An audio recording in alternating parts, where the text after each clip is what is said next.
보시겠습니다. 오늘 말씀은 사사기 4장 11절에서 24절까지 보시겠습니다. 구약성서 366페이지에 있습니다. 사사기 4장 11절에서 24절 말씀입니다.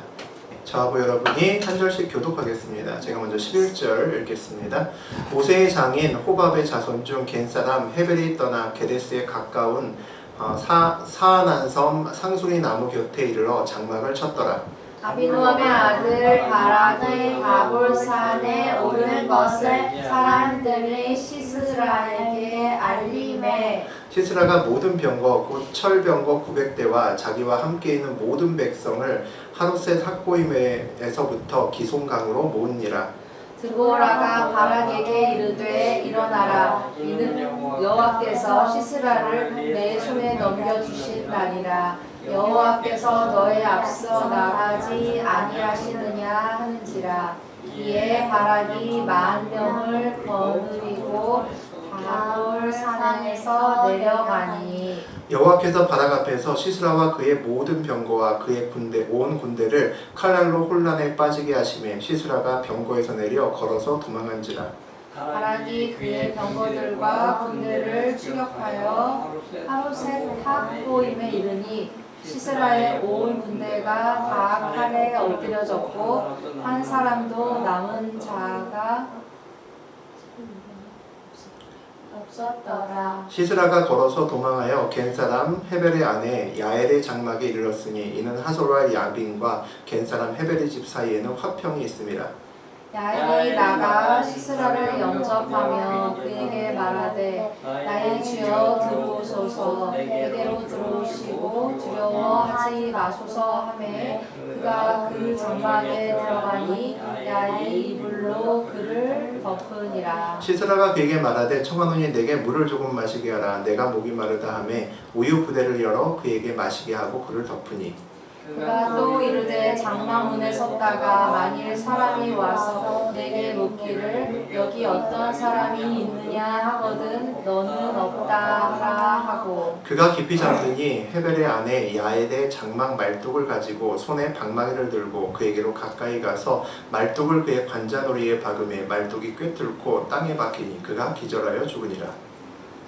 바락이 시스라를 추격할 때에 야엘이 나가서 그를 맞아 그에게 이르되 오라 내가 찾는 그 사람을 내가 내게 보이리라 하매 바락이 그에게 들어가 보니 시스라가 엎드려져 죽었고 말뚝이 그의 관자놀이에 박혔더라. 이와 같이 이날에 하나님이 가나안 왕 야빈을 이스라엘 자손 앞에 굴복하게 하시니라. 함께 읽겠습니다. 이스라엘 자손의 손이 가나안 왕 야빈을 점점 더 눌러서 마침내 가나안 왕 야빈을 진멸하였더라. 하나님 말씀입니다. 아멘. 아멘. 네, 우리 방금 전에 사사기 4장의 11절부터 끝절까지 봤습니다. 그 내용을 가지고 영웅 없는 영웅전이라는 제목으로 함께 은혜 나누겠습니다. 안고 없는 찐빵은 찐빵이 아니죠. 맛이 없죠. 붕어빵에는 또 붕어가 없죠. 얼마 전에 엄청난 관중몰이를 했던 어벤져스라는 영화 있었습니다. 다 아시죠? 그 어벤져스 영화에 캡틴 아메리카도 빠지고 아이언맨도 빠지고 토르도 빠진다면 아무도 영화 보러 가지 않을 겁니다.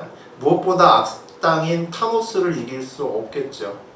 난세의 영웅이 나온다는 이야기도 있습니다. 우리는 위기에 빠지면 영웅을 기다립니다. 내가 큰 문제에 빠져 있고 그 문제를 내가 아무리 해도 이길 수 없는 굉장히 커다란 문제라면 내 힘으로는 마치 계란으로 바위 치는 것 같은 문제가 내 앞에 있다면 나를 구원해줄 영웅을 찾을 때가 많습니다. 누군가 혜성같이 나타나서 나에게 도움을 주든지 아니면 기적 같은 어떤 누가 와서 나에게 큰 도움을 줌으로써 내가 넘어갈 수 있게끔 했으면 좋겠다는 생각을 막연히 하죠.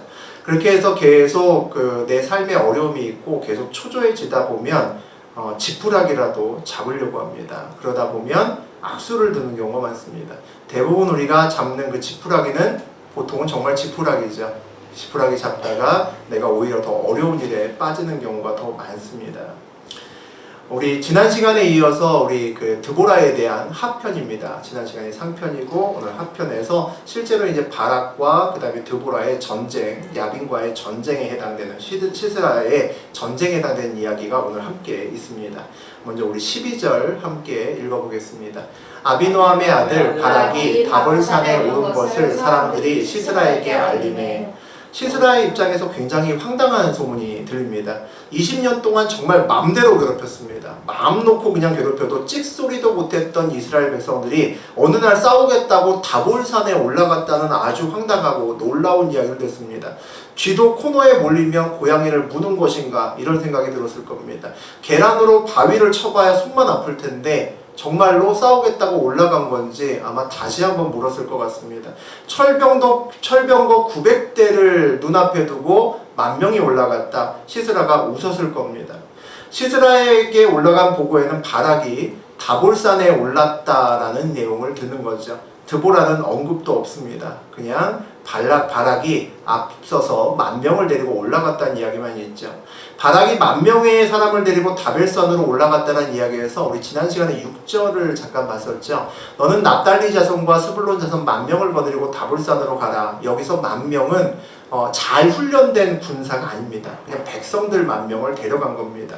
20년 동안 계속해서 앞지 안에 있었으니까 무슨 군사훈련을 했겠습니까? 군대도 없는 거죠. 10,000명의 사람들을 그냥 데리고 올라갔습니다. 오합지졸이죠. 오합지졸 10,000명을 데리고 900대의 철병거와 셀 수 없는 사람들과 싸움을 한다는 겁니다. 절대 이길 수 없는 싸움이고 정말 계란으로 바위치기 하는 그런 싸움일 뿐이죠. 우리 13절 읽어보겠습니다. 시스라가 모든 병거 곧 철병거 900대와 자기와 함께 있는 모든 백성을 하루셋 학고임으로부터 기송강으로 모은지라. 시스라가 모든 병거 철병거 900대와 자기와 함께 있는 모든 백성을 데리고 나갑니다. 전쟁을 임하는 시스라의 자세를 볼 수가 있죠. 오합지졸인 이스라엘 백성을 맞아서 전병력을 총동원하는 것을 볼 수 있습니다. 다시는 반란 일으키지 못하게 싹수부터 잘라야 된다고 생각하는 거죠. 초전박살에서 완전히 이번에 밟아주면 다시는 이제 기어오르지 못할 거라고 생각하고 있는 겁니다. 그래서 온 백성들과 철병거 900대를 앞세워서 가고 있습니다. 모든 백성을 하롯셋 학고임으로부터 기손강으로 모은지라라고 되어 있습니다. 전병력을 기송강으로 모으는 거죠. 전쟁에서 전략과 전술은 굉장히 중요하지만 전략과 전술은 비교적 비슷한 어떤 전력을 가지고 있을 때 중요한 겁니다. 전력 차이가 너무 많이 나면 전략과 전술 자체에 별로 의미가 없는 거죠. 그냥 전략과 전술 없이 무대뽀로 밀어붙여도 됩니다. 초등학교 1학년과 만약에 그 K1의 어떤 선수 간에 대결이 있다고 하게 되면 무슨 전략과 전술이 필요하겠습니까? 나가서 그냥 싸우면 되는 거죠. 그래서 시스라는 바락이 다볼산에 올라간다는 웃기는 얘기를 듣고 기송강에서 그냥 진을 칩니다. 기송강 앞가에서 한 곳에 모두 모아서 기다리고 있는 거죠. 원래 병력을 한 곳에 모으면 안 됩니다. 잘못하면 한 번의 공격으로 전병력을 잃을 수가 있는 거죠. 그리고 적군이 우리를 공격하기 쉽지 않습니까? 그래서 보통은 분산시켜서 적을 대비하고 공격해야지 정상입니다. 그런데 오늘 시스라는 전병력을 한 곳에 모으고 그냥 기다립니다. 몰빵하고 기다리죠. 전력 차이가 너무 많이 나서 전략이 무의미한 겁니다. 내려오다가 철병거의 사정거리 안에 들기만 하면 철병거 900대가 한번 힘을 쓰게 되면 대부분의 사람들이 내려오다가 거의 죽을 겁니다.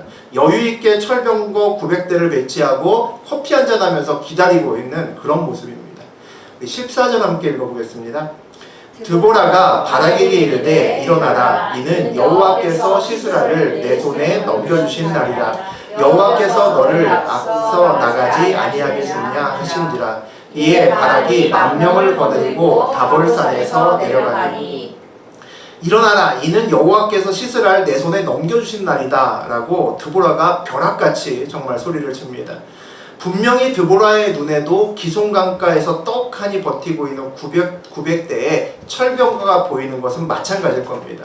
그런데도 불구하고 정군 앞으로 돌격이라고 이야기하라고 바락에게 외칩니다. 드보라에게도 압도적인 모습을 자랑하는 900대의 철병거가 보임에도 불구하고 그렇게 외치는 거죠. 그 철병거를 보고 있는 사람에게는 이 전쟁은 절대 이길 수 없어 라는 생각이 들 겁니다. 그럼 드보라는 억지로 철병거 보지 않고 딴 쪽을 보면서 애를 썼을까요? 삐딱하게 서서 철병거를 등지고 바락만 보고 벼락같이 소리를 질렀을까요? 어차피 전쟁터에 왔지만 드보라는 여성이기 때문에 칼을 들고 함께 내려가지는 않습니다. 맘 편하게 본인은 안 내려가니까 바락이 내려가는 거니까 편하게 바락을 보고 소리쳤을까? 그렇지는 않았던 거죠. 어떻게 이렇게 소리칠 수 있었을까요? 오늘 본문에서 보니까 여호와께서 너의 앞에 서서 나가지 아니하겠느냐 하신지라 라고 되어 있습니다. 드보라가 바락에게 하나님께서 내 손에 시스라를 넘겨주신 날이다. 지금이다. 얼른 빨리 뛰어내려가라. 소리칠 수 있었던 것은 하나님을 보았기 때문입니다. 여호와께서 먼저 내려가신 것이 바락의 눈에는 보이지 않았지만 드보라의 눈에는 보였기 때문입니다. 그래서 바락에게 이야기합니다. 빨리 내려가서 여호와께서 너보다 앞서 내려가고 있는 것이 너는 안 보이느냐. 얼른 따라 내려가라는 거죠. 기독교는 마인드 컨트롤하는 종교가 아닙니다. 무서운데 두려운데 아니야 무서워하면 안 돼 하고 억지로 참는 종교가 아닙니다. 영안이 열려서 하나님의 일하심이 보여야 됩니다. 귀가 열려서 하나님의 음성이 들리셔야 됩니다. 하나님을 보고 하나님을 들어야 내 앞에 두려움이 그때야 정말 사라지는 겁니다. 내 앞에 철병거를 쓰러뜨리는 하나님의 손이 보이면 철병거가 두렵지 않기 때문입니다. 영안이 열려야 내가 치고 내려갈 때를 알 수가 있습니다. 하나님이 내려가지 않았는데 나 혼자 먼저 일찍 내려가면 철병거에 맞아 죽을 겁니다. 너무 늦게 내려가면 전쟁 끝난 다음에 내려가게 되면 전쟁을 통해서 내가 얻어야 될 것들을 얻지 못합니다. 하나님이 내려가시면 그 뒤를 따라서 내려가야 전쟁에서 승리하고 내가 얻을 것들을 얻을 수 있는 거죠. 바락이 10,000명을 거느리고 다볼산에서 내려가니라고 되어 있습니다. 드보라의 외침에 바락이 어쩔 수 없이 10,000명을 이끌고 내려갑니다. 바락은 하나님이 보이지도 않고 하나님의 음성이 들리지도 않습니다. 10,000명을 데리고 내려가면서 얼마나 불안했을까요? 그의 눈앞에는 여전히 900대의 철병거가 보입니다. 내려가면서 아마 5만 가지 생각이 다 들었을 겁니다.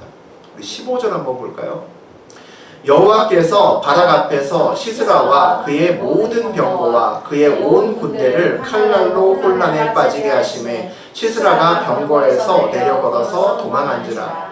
5만 가지 생각 다 하면서 10,000명을 데리고 내려가는 바락이 있습니다. 멀리서 철병거가 보일 때 식은땀이 났을 겁니다. 더 가까이 가면 사정거리 안으로 들어가는데 더 가까이 가면 저 철병거에 맞아 죽을 텐데 그런 생각을 하겠죠. 근데 오늘 본문에서 보니까 시스라와 그의 모든 병거와 그의 온 군대를 칼날로 혼란에 빠지게 하시매라고 되어 있습니다. 하나님이 출동하셨다는 거죠. 자세한 얘기가 나와 있지 않은데 우리 5장에 4절과 21절을 보게 되면 이 싸움의 내용들이 나와 있습니다. 우리 함께 읽어보겠습니다. 여호와여 주께서 세일에서부터 나오시고 에돔들에서부터 진행하실 때에 땅이 진동하고 하늘에 물을 내리고 구름도 물을 내렸나이다.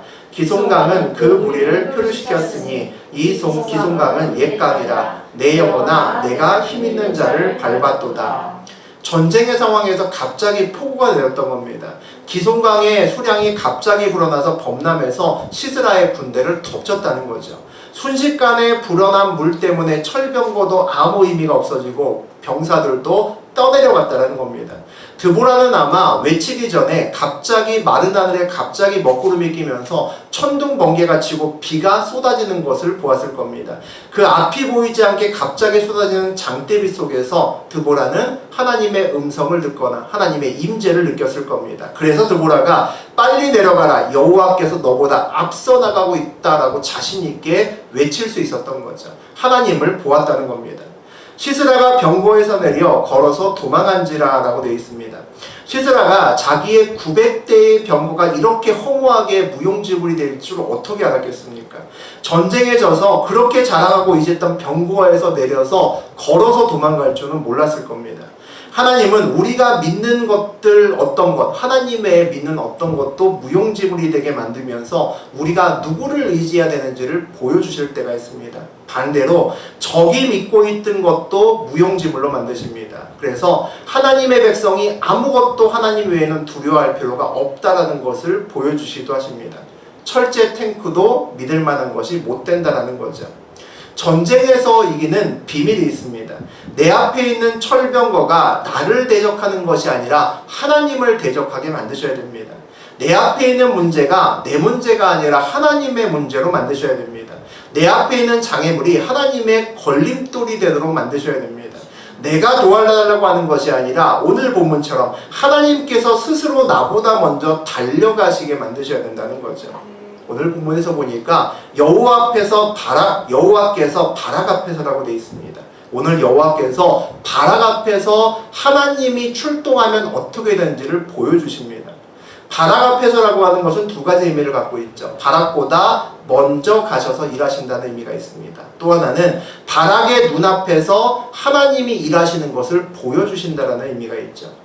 1만 명의 군대를 데리고 싸우러 내려가는 동안에 이미 자신보다 앞서서 가서 하나님이 싸우시는 것을 봅니다.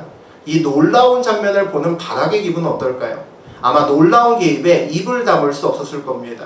900대의 철병거가 무용지물이 되는 것을 눈으로 보면서 아마 믿기 어려웠을 겁니다. 그리고 또 한 가지가 생각났겠죠. 그냥 순종하고 올 걸. 순종하고 왔으면 드보라에게 땡깡 부리지 않고 그냥 왔으면 이 전쟁의 모든 승리가 나에게 왔을 텐데, 남자이고 장군인 바락도 떠는데 여성인 드보라는 어떻게 이렇게 당당하게 인생길을 걸을 수 있을까요? 내가 하나님 편에 서면 됩니다. 드보라는 하나님 편에 서 있습니다. 내가 그분의 길을 걸으면 되는 거죠. 내가 인도하시는, 하나님이 인도하시는 길을 걸을 때에 평안함이 있습니다.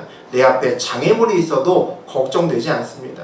내 앞에 큰 어려움이 있으면 오히려 기대가 됩니다. 이번에는 하나님께서 어떤 방법으로 내 앞에 철병거를 제거하실지 기대가 되죠. 어떻게 이렇게 기대가 될 수 있는 담대한 믿음을 가질 수 있을까요? 그분이 나와 함께 내 길을 걸어주시는 것이 아니라 내가 그분과 함께 그분의 길을 걷는다는 확신이 있으면 내 앞에 장애물이 있을 때 우리는 기대할 수 있습니다. 그러면 같이 걷는 길에 보이는 장애물과 문제는 당연히 내 문제가 아니기 때문에 하나님께서 그것을 제거하실 수 있기 때문입니다. 우리 16절 같이 읽어보겠습니다. 바락이 그의 병거들과 군대를 추격하여 하롯의 탁고임에 이르니 시스라의 온 군대가 다 칼에 엎드려졌고 한 사람도 남은 자가 없었더라. 바락이 그의 병거들과 군대를 추격하여 라고 되어 있습니다. 바락이 1만 명의 군사를 데리고 900대의 철병거와 싸우러 갈 때는 정말 암담했을 겁니다. 도대체 이 10,000명 갖고 뭐 하라는 건가? 그런 생각을 했겠죠. 근데 이 10,000명의 군사를 하나님이 모으신 이유는 철병거를 상대하는 것이 아니었습니다. 철병거는 하나님이 상대하고 바락은 철병거가 다 무너지고 난 다음에 쫓겨가는 얼마 남지 않은 군대를 쫓아가면 10,000명으로 충분하였기 때문입니다. 그래서 우리의 싸움은 계란으로 바위를 깰 수 있습니다. 우리가 계란으로 바위를 깰 수 있는 것은 계란을 들었지만 계란으로 싸우지 않기 때문입니다. 계란은 페이크입니다. 실제로는 하나님이 싸우시는 거죠. 바락의 10,000명의 군사는 전부 다 페이크였습니다. 실제로 전쟁은 하나님께서 비를 내려 기송강의 물을 범람하게 해서 모든 것들을 이미 승기를 잡으신 다음이었습니다. 우리가 계란을 들었던 솜사탕을 들었던 상관이 없는 겁니다. 전쟁은 하나님께서 하시고 우리는 그의 뒤를 따르면 되는 거죠. 온 군대가 다 칼에 엎드려졌고 한 사람도 남은 자가 없었더라 라고 되어 있습니다. 철병거는 공격하는 데는 무적이지만 도망갈 때는 젬병입니다. 느리게 철병거를 끌고 도망가면 어떻게 도망갈 수 있겠습니까? 그들의 본거지인 하롯셋 탁고임으로 도달하기 전에 벌써 군대가 전멸합니다. 바락이 10,000명의 사람을 이끌고 와서 전부 다 죽일 수 있는 거죠. 단 한 명의 사람도 남은 자가 없었다라고 오늘 이야기를 합니다. 아마 바락이 그 사람들을 전부 다 확인하고 죽이는 과정에서 알았을 겁니다. 시스라가 그곳에 없다는 것을 나중에서야 깨달았겠죠. 우리 17절 보겠습니다. 시스라가 걸어서 도망하여 겐 사람 헤벨의 아내 야엘 장막에 이르렀으니 이는 하솔람 야빈과 겐 사람 헤벨의 집 사이에는 화평이 있습니다. 시스라가 걸어서 도망하여 겐 사람 헤벨의 아내 야엘의 장막에 이르렀으니라고 되어 있습니다. 철병거를 버리고 도망가는 시스라의 아주 비겁한 도망길이 나옵니다. 자신의 군대와 그리고 철병거는 자기의 본거지인 하롯셋 학고임으로 보내고 자기는 안 따라갑니다. 자기는 길을 바꾸어서 야빈이 있는 곳으로 갑니다. 전혀 다른 방향으로 가는 거죠. 그래서 자기가 보냈던 그곳에 당연히 그 이스라엘의 군대가 쫓아갈 수밖에 없도록 만들어주죠. 그리고 자기는 혼자 몰래 도망갔다는 겁니다. 그래서 그렇게 도망가면 자기 군대가 죽던 말던 자기는 살 수 있을 거라고 생각을 했던 거죠. 야빈의 집 쪽으로, 야빈의 땅 쪽으로 가는 길에서 헤벨의 집을 만납니다. 헤벨의 집은 오늘 본문에서 써 있는 것처럼 야빈과 평화 조약을 맺었다라고 되어 있습니다. 시스라의 입장에서는 사막에서 오아시스를 만난 겁니다. 더 이상 갈 수 없이 너무도 힘든 길에서 오아시스를 만난 거죠.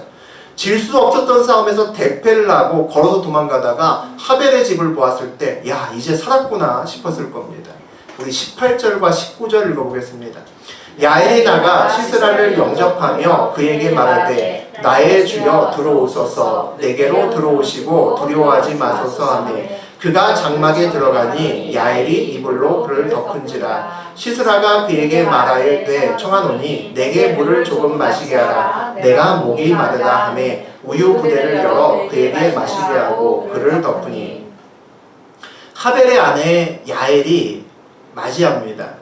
크게 환대하죠. 나의 주여 들어오소서 내게로 들어오시고 두려워하지 마소서. 시스라에게 그렇게 이야기를 합니다. 그리고 야엘이 이불로 그를 덮었다라고 되어 있습니다. 기송강에 범람하는 물에 몸을 적셨고 그 다음에 전쟁에 실패를 통해서 떨 만큼 떠는 그런 몸이었을 겁니다. 들어오자마자 이불로 덮어주면서 온기를 느끼게 만들어줍니다. 극도의 긴장감이 한순간에 녹고 있는 거죠.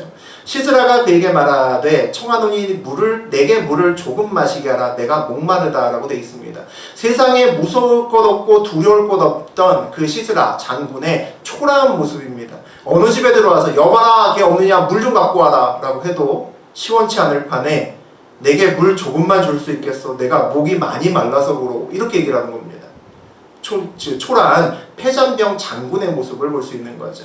그랬더니 우유 부대를 열어서 그에게 마시게 하고 그를 덮으니 라고 되어 있습니다. 야엘이 시스라의 요청에 물을 주지 않고 우유를 줍니다. 이 우유란 말의 원어를 보게 되면 그 요플레와 같은 그런 음식을 얘기합니다. 그러니까 오늘날이야 뭐 그렇게 비싸지 않지만 옛날에는 굉장히 비싸고 고급스러운 음식인 거죠. 그것을 따뜻하게 데워서 아마 주었을 겁니다. 그래서 그걸 먹고 편안하게 쉴 수 있도록 도왔다는 거죠. 극진한 대접을 합니다. 야엘이 시스라를 편안하게 만드니까 시스라의 마음에 두려움도 사라지고 그리고 긴장도 풀려갑니다. 20절 함께 보겠습니다. 그가 또 이르되 장막문에 섰다가 만일 사람이 와서 내게 묻기를 여기 어떤 사람이 있느냐 하거든 너는 없다 하라 하고. 이제 야엘을 믿습니다. 야엘을 믿고 얘기하면서 누가 와서 여기 사람이 누가 들어왔냐 그러면 아무도 들어가지 않았다고 좀 이야기하라고 부탁을 합니다. 이 이후에 이제 성경의 이야기가 먼저 읽어보신 분은 알겠지만 갑자기 공포물로 바뀝니다. 스릴러물로 바뀌죠. 21절 한번 보겠습니다. 그가 깊이 잠드니 헤벨의 아내 야엘이 장막 말뚝을 가지고 손에 방망이를 들고 그에게로 가만히 가서 말뚝을 그의 관자놀이에 박으매 말뚝이 꿰뚫고 땅에 박히니 그가 기절하여 죽으니라. 의심이 사라진 시스라가 긴장이 풀려서 깊은 잠에 완전히 골아떨어집니다. 따뜻한 우유도 먹고 따뜻한 이불을 덮고 자니 이제 조금 있으면 바로 또 야빈의 땅으로 가게 되니까 이제 살았다 싶은 거죠. 그렇게 조용히 자고 있는데 어두운 곳에서 한 여인이 나타납니다. 말뚝과 방망이를 들고 나타나죠. 그리고 시스라의 관자놀이에 방망이질을 해서 한 방에 보냅니다. 한 방에 장군이 죽습니다. 대적의 장군이 한 가정주부의 손에 한 방에 죽죠. 옛날에 그 운명에 대한 그 우스갯소리가 그 생각이 났습니다. 이거 보면서 어떤 죽음의 신이 한 사람에게 와서 너 언제 며칠 날 몇 시에 죽을 거라고 이야기를 합니다. 그 사람이 죽음의 신에게 자기의 죽을 날과 시를 받고 보니까 노이로제가 걸립니다. 아, 이제 좀 있으면 죽겠구나. 하루하루 지나가는 것이 이게 견딜 수가 없습니다. 그래서 어떻게든지 그 시간을 넘겨보려고 생각을 합니다. 그래서 집 바깥으로 안 나갑니다. 그리고 집 안에 모든 위험한 것들을 제거합니다. 칼이나 포크, 뾰족한 것 전부 다 제거하고, 유리도 전부 다 없애고 플라스틱으로 바꾸고, 그리고 위험한 것들 다 바꾸고, 창도 바꾸고, 그래서 집에서 죽으려고 해도 죽을 수가 없을 정도로 뾰족한 거 다 없애고 다 바꾸죠. 그렇게 하루하루 이제 기다리고 있는데 이제 전날이 된 겁니다. 이제 전날이 돼서 몇 시간 남지 않으니까 불안해진 겁니다. 내가 집에 이렇게 있는다고, 가만히 있는다고 죽지 않을 수 있을까? 이런 생각이 드는 거죠. 그러다 불현듯 생각이 난 것이, 아, 집에 있다가 집이 무너질 수 있겠구나, 이런 생각이 듭니다.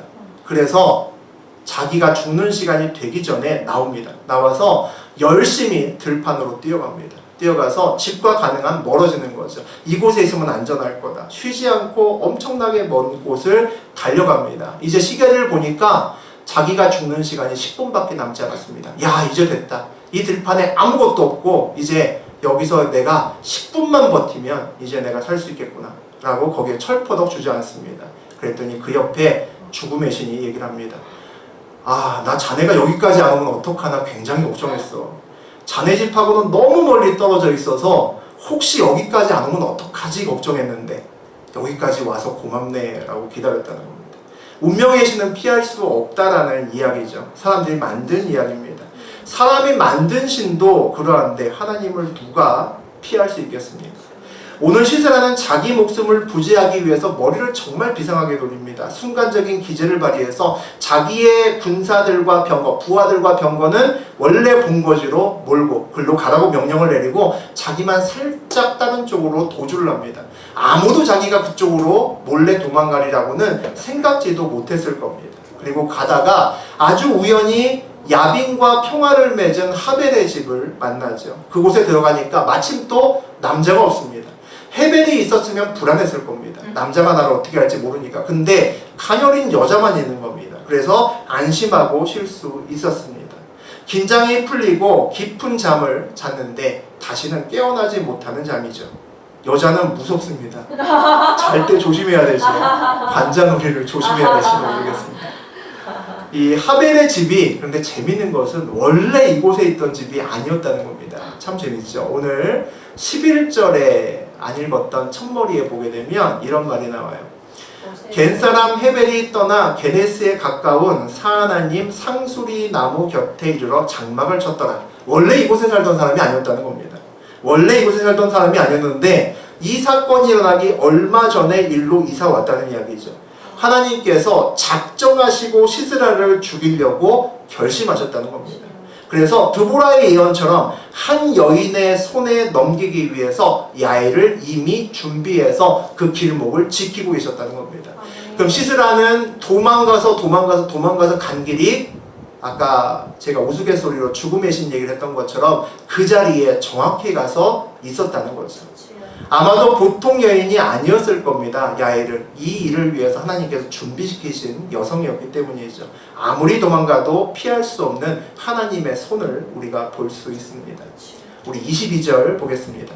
바락이 시스라를 추격할 때 야엘이 나가서 그를 맞아 그에게 이르되 오라 내가 찾는 옥 사람을 내가 내게 보이리라 하매 바락이 그에게 들어가 보니 시스라가 엎드려져 죽었고 말뚝이 그의 관자놀이에 박혔더라. 바락이 시스라를 추격할 때라고 되어 있습니다. 열심히 쫓아가서 도망가던 병거와 군대를 쳤을 때 야 이제 이겼구나, 드보라의 그 예언이 틀릴 수도 있겠구나 라고 생각했을 겁니다. 그런데 아무리 찾아도 대장이 보이지 않는 겁니다.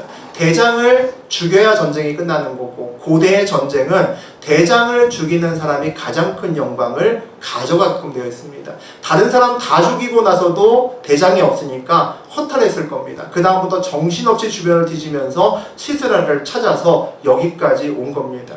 드보라의 말이 아마 생각났을 겁니다. 우리 지난 시간에 그런 말을 했죠. 6절에 보니까 내가 반드시 너하고 가겠지만 내가 이번에 가는 길에서는 영광을 얻지 못할 것이다. 이는 여호와께서 시스라를 여인의 손에 파실 것이다 라는 말이 생각났을 겁니다. 바락은 자기의 영광을 여인이 가져간다는 말에 누가 생각이 났을까요? 여러분이 바락이라면 누구 생각이 났을까요? 드보라 생각이 났겠죠. 아, 드보라가 이 영광을 가져가는구나. 드보라가 가져가면 괜찮습니다. 드보라는 빵빵한 사람이잖아요. 사사입니다. 그러니까 드보라가 자기의 영광을 가져가는 것은 괜찮았을 겁니다. 드보라라고 생각을 했을 겁니다. 그래서 드보라에게 같이 가자고 했을 거고, 같이 가서 드보라가 영광을 가져가도 그거는 그렇게 창피한 일이 아닐 수 있습니다. 그런데 오늘을 봤더니 그 영광을 가져간 것이 드보라가 아니었다는 거죠.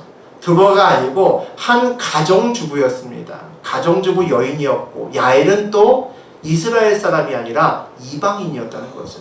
이방인 가정주부가 해낸 일을 바락은 하지 못했다는 겁니다. 시스라의 입장에서는 가장 치욕스러운 죽음이었을 겁니다. 이전에 고대에서는 여인이나 힘없는 아이에게 죽는 것이 가장 치욕적인 그런 삶이었습니다. 그래서 더군다나 자기가 믿었던 집에서 죽는 거죠. 바락의 입장에서도 이방인 주부 여인에게 영광을 빼앗기는 아주 치욕스러운 사건이 오늘 일어난 겁니다. 우리 마지막 23절과 24절 보시겠습니다. 이와 같이 이날에 하나님이 가나안 땅 야빈을 이스라엘 자손 앞에 굴복하게 하신지라. 이스라엘 자손의 손이 가나안 왕 야빈을 점점 더 눌러서 마침내 가나안 왕 야빈을 진멸하였더라. 이스라엘 자손의 손이 가나안 왕 야빈을 점점 더 눌러서라고 되어 있습니다. 드보라의 이야기의 시작에서 어떻게 시작을 했냐면 에봇이 죽고 이스라엘의 악을 행하자라고 시작을 했습니다. 하나님께서 야빈의 손에 이스라엘 백성을 넘겨주었다로 시작을 했죠. 야빈의 손은 강력했습니다. 900대의 철병거의 손을 가지고 있었죠. 그런데 이제 그 전쟁이 이스라엘의 승리로 돌아오고 이스라엘 자손의 손이 야빈을 눌렀다라고 되어 있습니다. 이스라엘의 손은 이제 철병거 900대보다 더 무서운 하나님의 손이 함께 있기 때문에 누구도 당할 수 없는 손이 되었습니다. 우리의 손은 약하고 대적의 손이 강하다고 해서 놀라거나 당황할 필요 없습니다. 적의 손은 보이는 것이 다지만 우리의 손은 보이는 것이 다가 아니기 때문입니다. 우리의 손에 하나님의 손이 더해지기 때문입니다. 우리의 손에 하나님의 손이 겹쳐지면 우리의 손은 강해지죠. 철병거도 이기는 그런 손이 됩니다. 또 하나 주목해야 될 이 마지막, 드보라의 마지막에서 또 한 가지 주목해야 될 것은 다른 사사들의 이야기와 다르다는 겁니다. 다른 사사들의 이야기의 마지막에 보게 되면 사사 누구누구가 있어 그가 살아있는 동안 몇 년을 평안하게 되었다 이런 말이 있고, 한 영웅적인 사사 때문에 오랫동안 평안이 있어서 뭐 어떻게 됐다 이런 얘기가 있습니다. 그런데 드보라의 마지막에는 그런 이야기가 나오지 않습니다. 특정한 인물이 나오지 않습니다. 사람의 영웅이 나오지 않습니다. 전쟁의 영웅이 없는 거죠. 드보라는 있으나 여전히 전사는 아닙니다. 드보라가 칼을 들고 뛰어나가서 싸움하지 않습니다. 그녀는 여전히 행정과 재판을 주로 담당했을 겁니다. 첫 번째 전쟁에서 야엘이라는 멋진 여성의 영웅이 있었지만 그녀도 역시 주부입니다. 그날 우연히 와서 하나님의 계획 아래 시스라를 죽였을 뿐이지 그 이후로 칼을 들고 쫓아다니면서 장군이 되지도 못하는 사람입니다. 전쟁 영웅이 없다는 얘기죠. 그럼에도 불구하고 23절과 24절을 보니까 이스라엘 백성들은 계속해서 승리했다라고 되어 있습니다. 이날에 하나님이 가나안 왕 야빈을 이스라엘 자손 앞에 굴복하게 하신지라. 여성들만으로도 야빈은 굴복당할 수 있다라는 겁니다. 이스라엘 자손의 손이 가나안 왕 야빈을 점점 더 눌러서 마침내 가나안 왕 야빈을 진멸하였더라. 이 사건 이후에도 계속해서 야빈을 몰아붙여 결국 진멸하게 만들었다. 완전히 사라지게 만들었다는 거죠. 사람의 영웅이 한 사람도 드러나지 않아도 문제될 것은 없다는 겁니다. 하나님의 개입이 있으면 그것으로 족하다는 거죠. 드보라의 이야기를 보고 있으면 어찌 보면 영웅이 없는 영웅전 같습니다. 드보라는 철병거도 두려워하지 않는 믿음을 보입니다. 하지만 드보라가 싸우는 것은 아닙니다. 드보라가 아주 결정적인 전략을 세워서 이야기해 주는 것도 아닙니다. 전쟁터에 나가서 바라보기만 할 뿐입니다. 야엘도 잠깐 등장해서 시스라를 죽입니다. 하지만 그녀도 장군도 영웅도 아닙니다. 계속해서 싸울 수 있는 사람도 아니죠. 사사기는 원래 영웅전입니다. 영웅 사사들이 등장해서 화려한 액션을 보이면서 대적들을 차례로 무찌르는 그런 것이 사사기의 기본적인 모습입니다. 어벤져스의 각각의 영웅들이 순서대로 나오면서 적군을 한 명씩 무찌르는 거죠. 그런데 드보라 편은 전쟁에 영웅이 없어도 전쟁은 이길 수 있다는 걸 보여줍니다. 전쟁은 영웅이 필요한 것이 아니라 하나님이 필요하다는 것을 보여주는 거죠. 우리는 위기가 오면 영웅을 기다립니다. 나를 도와줄 기적과 같은 사람이 어디 없나를 찾습니다. 누군가 나를 도울 백마탄 왕자와 같은 사람을 기다릴 때가 있습니다. 그런데 사사기의 드보라 편을 보면 바락 장군이 없어도 사사 드보라가 칼을 들지 않아도 가정주부 야엘만으로도 대적의 장군을 없앨 수 있음을 우리에게 보여줍니다. 영웅이 없어도 하나님만 있으면 된다는 거죠. 우리가 우리 앞에 철병거 앞에서 계란을 들고도 당당할 수 있는 이유입니다. 나를 돕지 않은 영웅이 나타나지 않아도 괜찮은 이유입니다. 그게 드보라의 믿음이죠. 우리 인생에서 영웅이 나타나지 않아도 우리 인생은 여전히 충분히 살만한 인생이 될 수 있습니다. 우리의 영웅은 하나님 한 분으로 충분하기 때문입니다. 전쟁에 이기려면 나의 전쟁터에 하나님이 나보다 먼저 나가게 하셔야 됩니다. 나의 전쟁터에 하나님의 손을 사용하셔야 됩니다. 그러려면 내가 하나님 편에 서 있어야 됩니다. 내가 그분의 길을 순종함으로 걸어야 됩니다. 내가 하나님 편에 서 있는 것만으로 충분한 겁니다. 내가 하나님과 함께 하나님의 길을 걷는 것만으로 충분합니다. 그런 믿음으로 내 마음의 모든 두려움을 밀어내는 오늘 하루 또 여러분의 믿음의 생활 되시기를 주의 이름으로 축원드립니다.